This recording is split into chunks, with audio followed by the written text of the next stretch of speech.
Hello everyone, this is Priya from legal fly. आज का हमारा टॉपिक है legislative control over delegated legislation part 2। तो इस पर्टिकुलर वीडियो में हम देखेंगे स्क्रूटनी कमेटी को। तो चलिए स्टार्ट करते हैं इस वीडियो को। पार्लियामेंट्री कंट्रोल को ओवर डेलीगेटेड लेजिस्लेशन उसको थोड़ा सा और स्ट्रॉन्ग बनाने के लिए, स्ट्रेंथन करने के लिए दो कमिटीज बनाई। एक है Lok Sabha committee on subordinate legislation, जिसको एस्टैब्लिश किया गया 1953 में, एंड दूसरा है Rajya Sabha committee on subordinate legislation, जिसको एस्टैब्लिश किया गया 1964। ना इसको पास करने का या इसको एस्टैब्लिश करने का रीजन भी एक तो ये है कि पार्लियामेंट के मेंबर्स के पास ना इतना टाइम नहीं होता, पार्लियामेंट के पास इतना टाइम नहीं है कि डिटेल में डेलीगेटेड लेजिस्लेशन को या स्क्रूटनाइज करे, देखे क्या क्या पावर्स दिए गए हैं, क्या है कंटेंट। दूसरी बात ये है कि जब भी डेलीगेटेड लेजिस्लेशन को पार्लियामेंट के सामने रखा जाता है तो इंडिविजुअल मेंबर्स की ड्यूटी होती है कि वो क्वेश्चन उठाए कि ये रूल सही है, ये नहीं है। तो हमेशा हर टाइप ऑफ डेलीगेटेड लेजिस्लेशन जो कुछ होते हैं ना, बहुत कॉम्प्लेक्स तरीके के होते हैं, तो ये जो मेंबर्स होते हैं वो एडिक्वेटली एक्यूब नहीं होते कि वो करेक्टली उसको स्क्रूटनाइज कर पाए और प्रॉपर तरीके से अमेंडमेंट को उठा पाए, क्वेश्चन उठा पाए। तो वो ना होने के कारण पॉसिबिलिटी क्या होती है कि डेलीगेटेड लेजिस्लेशन को प्रॉपरली स्क्रूटनाइज किया ही नहीं जाता। तो पार्लियामेंट खुद चाहती थी कि भाई कोई ऐसी कमिटी आए, कोई ऐसा बॉडी आए जो हमारे बिहाफ में स्क्रूटनाइज करे और हमें हेल्प करे इस पर्टिकुलर रिस्पॉन्सिबिलिटी को निभाने में। तो इसीलिए इन दो कमिटीज को बेसिकली बनाया गया। अब देखते हैं कि ये कमेटी जो है किन किन रूल से बेसिकली गवर्न होती है। मेजरली दो पर्टिकुलर रूल्स है जिसके बेसिस में इसको गवर्न किया जाता है। एक है Lok Sabha committee on subordinate legislation को रूल्स नंबर 317 से लेके 322 of rules of procedure and conduct of business in the Lok Sabha.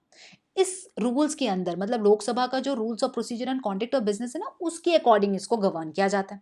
And Rajya Sabha की कमेटी को बेसिकली रूल्स 204 से लेके 212 of rules of procedure and conduct of business in Rajya Sabha के अकॉर्डिंग गवर्न किया जाता है। दो कमेटी है ना, तो दो रूल्स भी हुए, ठीक है।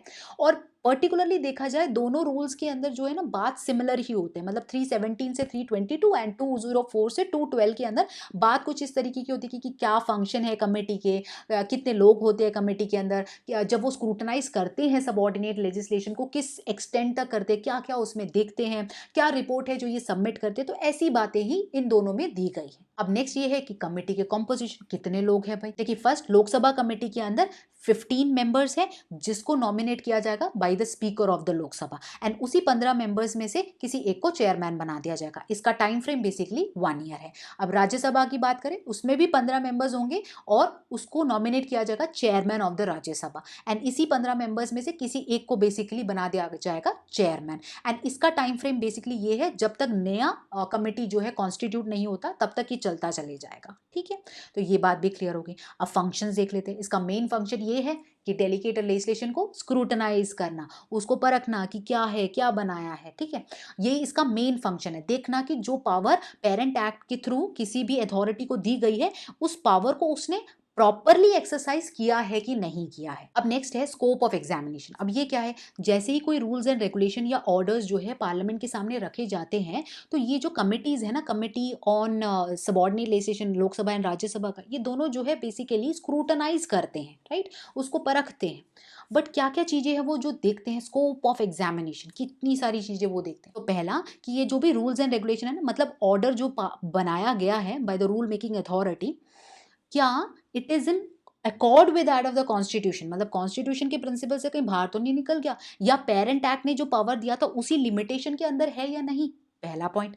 दूसरा पॉइंट वो ये देखते हैं कि ये जो पर्टिकुलर डेलीगेटेड लेजिस्लेशन है, इसमें क्या कुछ ऐसे मैटर को डील किया गया है जो सच में पार्लियामेंट के मेन एक्ट या पेरेंट एक्ट के अंदर होना चाहिए था, ऐसे वो देखते हैं। थर्ड वो ये देखते हैं कि इस पर्टिकुलर डेलीगेटेड लेजिस्लेशन में कहीं टैक्स को तो नहीं इम्पोज किया गया, उसको भी देखते हैं वो लोग। फोर्थ, क्या डायरेक्टली या indirectly jurisdiction of the court को आउस्ट किया गया है, मतलब कोर्ट के पावर को कहीं एक्सक्लूड तो नहीं कर दिया डायरेक्टली या इनडायरेक्टली, उसको परखते हैं। फिफ्थ वो ये देखते हैं कि डेलीगेटेड लेजिस्लेशन को कहीं रिट्रोस्पेक्टिव इफेक्ट तो नहीं दिया गया, अगर दिया गया है तो क्या पेरेंट एक्ट में बोला गया था कि रिट्रोस्पेक्टिव इफेक्ट आप दे सकते हैं, तो ऐसे उसको समझने की कोशिश करती है। देन नेक्स्ट वो देखती है कि इस डेलीगेटेड लेजिस्लेशन के अंदर कोई ऐसा प्रोविजन है जो एक्सपेंडिचर की बात कर रहा हो from the consolidated fund of India और पब्लिक रेवेन्यू, वो मैटर देखती है। फिर देखती है कि किसी तरीके से कोई अनयूजुअल और किसी अजीब तरीके से कहीं तो उन्होंने पावर को एक्सरसाइज तो नहीं कर लिया ये रूल मेकिंग अथॉरिटी ने, राइट, जिसको पावर डेलीगेट होके मिली है। नेक्स्ट देखती है कि कहीं अनजस्टिफाइबल डिले तो नहीं हो गया इस ऑर्डर को पार्लियामेंट के सामने रखा जाने में या पब्लिकेशन करने में, कहीं डिले तो नहीं कर दिया, उस चीज को भी वो समझती है। साथ में वो ये देखती है कि जो ये डेलीगेटेड लेजिस्लेशन है ना, इसका जो फॉर्म है, इसका जो बेसिक पर्पस है, इन सभी रीजन के कारण कोई और फर्दर एक्सप्लेनेशन की जरूरत है या नहीं है। तो बेसिकली इन 9 पॉइंट्स को वो देखती है, कमेटी जो है देखती है, कब, जब वो ऑर्डर्स को, डेलीगेटेड लेजिस्लेशन या सबऑर्डिनेट लेजिस्लेशन को जब स्क्रूटनाइज करती है, इन 9 पॉइंट्स को देखती है। अब नेक्स्ट पॉइंट है रिपोर्ट। अब ये क्या है, देखिए जब कमेटी कभी कोई ओपिनियन में होती है, उसको लगता है कि जो भी रूल्स रेगुलेशन उसने जो स्क्रूटनाइज करा है ना, उसके अंदर का कोई ऐसा मैटर है जो हाउस के सामने लेके आ जाना चाहिए, मतलब उनके अटेंशन को ड्रॉ करना चाहिए, तो वो रिपोर्ट कर देती है, पहली बात। या फिर कमेटी अगर ओपिनियन में हो कि ये जो ऑर्डर है ना, उसको पार्शली या होलली, मतलब पूरी तरीके से, या उसको कुछ तरीके से अमेंड कर देना चाहिए या एन्यूल कर देना चाहिए, तो वो बातें सब वो जो है हाउस में रिपोर्ट कर देती है। तो आप बेसिक स्ट्रक्चर समझ गए, Lok Sabha committee on subordinate legislation and Rajya Sabha committee on subordinate legislation का, तो आप बेसिक कॉन्सेप्ट समझ गए। तो नेक्स्ट है रिकमेंडेशन। अब ये क्या है, देखिए जब भी कमेटी जो है डेलीगेटेड लेजिस्लेशन को स्क्रूटनाइज करती है ना, तो वो कुछ रिकमेंडेशंस देती है, कुछ अपने ऑब्जर्वेशन सजेशंस देती है कि ये डेलीगेटेड लेजिस्लेशन में ये हुआ था, या ये चीज नहीं है, या ये चीज फॉलो करना चाहिए, तो कुछ रिकमेंडेशंस होते हैं। और ये रिकमेंडेशन काफी इंपॉर्टेंट भी है, पता है क्यों? क्योंकि ये दो तरीके के काम, एडवांटेज है इसके, और दो तरीके के काम करती है। जैसे कि पार्लियामेंट की साइड से जो कंट्रोल है उसको भी इफेक्टिव बनाती है, एंड रूल मेकिंग अथॉरिटी को जो पावर दिया है रूल्स बनाने का, उसको भी इफेक्टिव बनाने का काम करती है। देखते हैं कैसे, क्या क्या रिकमेंडेशन है जो इन्होंने दिए हैं। पहला रिकमेंडेशन ये बोलती है कि जब भी आप रूल्स रेगुलेशन बनाओ ना, तो कॉम्प्लिकेटेड लैंग्वेज उसमें यूज नहीं करना, ऐसा लैंग्वेज यूज करो जो पब्लिक को, इंडियन पब्लिक को समझ आए, पहली बात। दूसरा उन्होंने कहा, जब भी एक्ट बनता है, कमेंसमेंट में आता है, तो रूल्स बनाने की पावर अगर उस एक्ट में दी है ना, तो मैक्सिमम 6 मंथ्स के अंदर रूल्स बन जाने चाहिए। दूसरा पॉइंट। तीसरा रिकमेंडेशन देखिए कैसे, जैसे कभी भी अगर रूल्स को पब्लिश करने की बात हुई हो ड्राफ्ट फॉर्म में, ऐसा क्यों पब्लिश किया जाता है? ताकि कोई ऑब्जेक्शन हो, कोई सजेशन हो पब्लिक में से, जिनके ऊपर ये रूल लगेगा ना, उनको इनवाइट किया जाए। तो जब ड्राफ्ट फॉर्म में पब्लिश किया जाता है, उसके बाद जब आपको सजेशंस ऑब्जेक्शन सब मिल जाते हैं ना, तो फाइनल जो रूल होगा उसको 3 महीने में आपको पब्लिश करना होगा। या फिर अगर बहुत ज्यादा ऑब्जेक्शंस है, तो मैक्सिमम 6 मंथ्स के अंदर आपको फाइनल रूल्स को पब्लिश कर देना होगा। तीसरा एस्पेक्ट। फोर्थ, उन्होंने कहा कि हर एक पेरेंट एक्ट के अंदर बेसिकली लेइंग प्रोविजन होना ही चाहिए। फिफ्थ वन, कि जो भी रूल्स फ्रेम किए जाते हैं ना एक्ट के अंदर, वो उनको पब्लिक को तो बेसिकली बताना होता है, उनको इन्फॉर्मेशन तो देनी होती है। वो कैसे देंगे? ऑफिशियल गैसेट में पब्लिश करके देनी चाहिए। नेक्स्ट पॉइंट उन्होंने बोला कि जब भी ऑर्डर बनाया जाता है ना, तो उसको ले डाउन करने का प्रोविजन होता है हाउस के सामने, तो उसको बेसिकली मैक्सिमम पीरियड 15 डेज के अंदर आफ्टर पब्लिकेशन इन द गेसेट, जब भी वो पब्लिकेशन हो जाए उसकी गेसेट में, उसके बाद 15 दिन के अंदर बेसिकली हाउस में ले डाउन कर देना चाहिए। नेक्स्ट उन्होंने ये भी कहा हुआ है, जैसे कि अगर रिट्रोस्पेक्टिव इफेक्ट देना होता है ना किसी भी रूल्स रेगुलेशन को, तो पेरेंट एक्ट में स्पेसिफिकली लिखा होना चाहिए, नहीं तो वो रिट्रोस्पेक्टिव इफेक्ट डेलीगेटेड लेजिस्लेशन को अथॉरिटी नहीं दे सकती है। नेक्स्ट उन्होंने कहा कि कभी भी कोई फी या कोई किसी तरीके का चार्जेस इंपोज करना होता है, तो वो भी पेरेंट एक्ट में स्पेसिफिकली दिया होना चाहिए। एंड नेक्स्ट है, जैसे जब भी रूल्स को पार्लियामेंट के सामने ले डाउन करा जाता है ना, तब उसके अंदर statement of objection, reason and explanatory note होना चाहिए। काइंड ऑफ एक एक्सप्लेनेशन होनी चाहिए उस रूल्स के बारे में, उसके साथ वो रूल को पार्लियामेंट के सामने सबमिट करा होना चाहिए। नेक्स्ट उन्होंने रेकमेंड किया हुआ है कि जो भी रूल्स बनाते हैं ना, वो natural justice, principles of natural justice है ना, उससे हमेशा कंफर्म होना चाहिए। तो कुछ रूल्स के अंदर हमेशा होना चाहिए कि कोई अगर डिसीजन ले रहा है तो ऑडी ऑल्ट्रम पार्टम उसमें होना चाहिए, अपॉर्चुनिटी ऑफ हियरिंग का जो कॉन्सेप्ट है ना वो होना चाहिए, या फिर जो भी डिसीजन लिया जाएगा बाय द अथॉरिटी उसको राइटिंग में देना चाहिए, रीजंस उसके अंदर होने चाहिए। तो इस तरीके के प्रोविजंस को कंप्लाई करना चाहिए अगर कोई रूल बनाया गया हो। तो प्रिंसिपल्स ऑफ नेचुरल जस्टिस के कॉन्सेप्ट को जो है बेसिकली रूल्स में लिखा होना चाहिए। नेक्स्ट है कि अगर कभी भी कोई रिलैक्सेशन देते हैं ना किसी रूल्स के थ्रू, कोई भी तरीके का रिलैक्सेशन हो, एग्जाम्शन हो, तो वो सब कुछ जो है बेसिकली एक इंडिविजुअल को नहीं बल्कि क्लास ऑफ पर्संस को देना चाहिए। तो ऐसा करने का जो भी रीजन होगा ना उसको भी इन राइटिंग रिकॉर्ड कर लेना चाहिए। एंड नेक्स्ट है जैसे कि वो बोलते हैं कि कुछ कुछ प्रोविजंस होते हैं ना जो मेन एस्पेक्ट्स होते हैं वो पार्लियामेंट अपने पेरेंट एक्ट में ही उसको बना देना चाहिए होता है, वही सही है, ठीक है। उसको बेसिकली डेलीगेट करके रूल्स के अंदर डालो या रूल मेकिंग अथॉरिटी वो उसे बनाए, वो सही नहीं है। तो ऐसे भी उन्होंने रिकमेंडेशन दी है। तो मैंने आपको कमिटी के बारे में या कमिटी किस तरीके से काम करती है, उन्होंने जो जो रिकमेंडेशन इंपॉर्टेंट रिकमेंडेशन है उन सभी चीज़ों के बारे में बता दी। इम्प्लीमेंटेशन के बारे में इतना पता नहीं, इम्प्लीमेंट होता तो है। मतलब जैसे कोई डेलीगेटेड लेजिस्लेशन बनाया है तो कमेटी क्या करती है कि स्क्रूटनाइज करके वो मिनिस्ट्री से पूछती है एक्सप्लेन करो कि भाई ये क्यों ऐड करा है, या फिर इतना लेट क्यों हो गया ले डाउन करने में, या फिर बोलती है कि ठीक है आपने इतने सारे ऑर्डर्स बनाए हैं उसमें से इतने आपने ले डाउन कर दिए टाइम पे और कुछ है जो आपने नहीं ले डाउन करे, आगे से ऐसा ना करे। तो ऐसे ऐसे रिकमेंडेशंस वो बाद में सजेशंस जो है कंक्लूजन देती है। एंड साथ ही साथ ये जो rules of procedure and contact of business in Lok Sabha and Rajya Sabha है ना, ऐसे जो दो पब्लिकेशंस है, इसके साथ साथ सबॉर्डिनेट लेजिस्लेशन के बारे में कहीं और भी बात करी जाती है। वो है manual of parliamentary procedure in the government of India. उसके जो चैप्टर 11 है उसके अंदर सबॉर्डिनेट लेजिस्लेशन के बारे में ही समझाया गया है। साथ ही साथ जनरल क्लॉसेस एक्ट के अंदर सेक्शन 20 से लेकर 24 में भी कहा गया है। बट मैनुअल के बारे में मैं आपको बता देती हूँ क्योंकि थोड़ा मुझे इंपॉर्टेंट लगता है, आप एग्जामिनेशन में लिख सकते हैं। तो manual of parliamentary procedure basically क्या है, एक रेफरेंस बुक है regarding parliamentary work and procedure.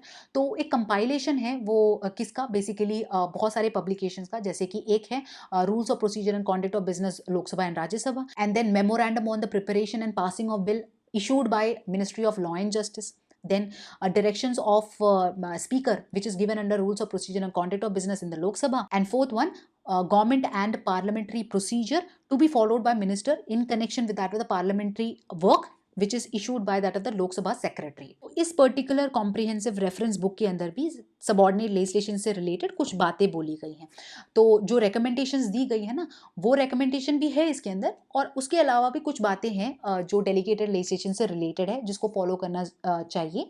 जैसे कि कहता है कि कभी भी जब रूल्स पब्लिश हो जाती है ऑफिशियल गैसेट में, तो उसके बाद बेसिकली क्या करना होता है कि 2 ऑथेंटिकेटेड कॉपीज जो होती हैं उस रूल की, इंग्लिश एंड हिंदी में, लोकसभा एंड राज्यसभा सेक्रेटरीट को देनी चाहिए होती है, और उसके बाद वो हाउस में ले डाउन होती है। एंड उसके साथ एक स्टेटमेंट भी होना चाहिए, क्या कहते हुए कि बेसिकली ये जो डेलीगेटेड लेजिस्लेशन है इसका मेन क्या समरी है, क्या ऑब्जेक्ट है, मतलब कितने टाइम के लिए पार्लियामेंट के सामने होगा, क्या पार्लियामेंट के पास मॉडिफाई करने की पावर है कि नहीं है, अगर या कोई डिले हो गया है उसको पार्लियामेंट के सामने रखने से तो क्या रीज़न है उसका। तो ऐसा एक स्टेटमेंट भी होना चाहिए। साथ ही साथ पब्लिकेशन के बाद उसको 2 ऑथेंटिकेटेड कॉपीज देते हुए उसको ले डाउन करना चाहिए पार्लियामेंट के सामने।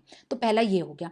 दूसरी बात ये है तो उसके साथ साथ जब ऑर्डर जो है पार्लियामेंट के सामने ले डाउन कर दिया जाता है, जो जो कमिटी है ना जो स्क्रूटनाइज करती है, तो वो अपना रिपोर्ट बनाती है, और रिपोर्ट बेसिकली उस कमिटी का जो चेयरमैन होता है वो प्रेजेंट करता है हाउस के सामने, ठीक है। तो अब नेक्स्ट ये है कि जैसे ही कमेटी अपने रिपोर्ट को सबमिट करती है, प्रेजेंट करती है, उसके अंदर रिकमेंडेशन लिखे होते हैं। उसके बाद मिनिस्ट्री ऑफ पार्लियामेंट्री अफेयर्स जो है ये रिकमेंडेशंस को देखती है और देखती है कि ये जनरल नेचर का है या एक या दो या मिनिस्ट्री से रिलेटेड या डिपार्टमेंट से रिलेटेड है जिनको रूल मेकिंग पावर दी गई थी। तो अगर ऐसा है तो वो मिनिस्ट्री को बता देती है और मिनिस्ट्री को बेसिकली उस रिकमेंडेशन के बेसिस में एक्शन लेना होता है, ठीक है।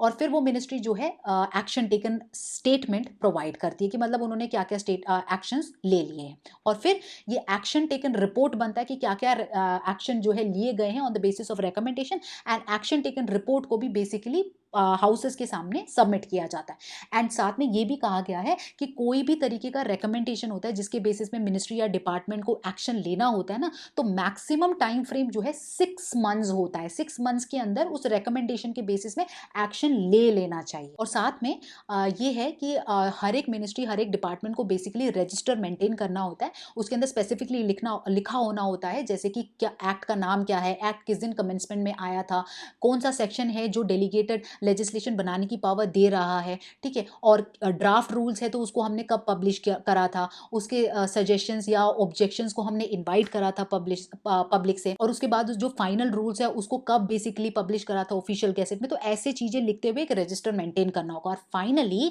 मिनिस्ट्री एंड डिपार्टमेंट जिसको रूल मेकिंग पावर दी गई है, उनको वो रूल्स बनाने के बाद, मतलब डेलीगेटेड लेजिस्लेशन बनाने के बाद अपने वेबसाइट में उसको डालना होगा, ताकि पब्लिक जो है उसको इजीली एक्सेस कर पाए और उनको इन्फॉर्मेशन मिल पाए कि आखिर डेलीगेटेड लेजिस्लेशन क्या रूल्स रेगुलेशन है जो बनाए गए। तो ये कुछ बातें हैं जो मैनुअल ऑफ पार्लियामेंट्री प्रोसीजर के अंदर दी गई है in relation to that of the subordinate legislation. तो अगर आपको अच्छा लगा ये वीडियो, लाइक कीजिए, सब्सक्राइब कीजिए मेरे चैनल को, एंड साथ ही साथ कमेंट कीजिए। तो चलिए मिलते हैं नई वीडियो में नई टॉपिक के साथ, तब तक के लिए बाय बाय।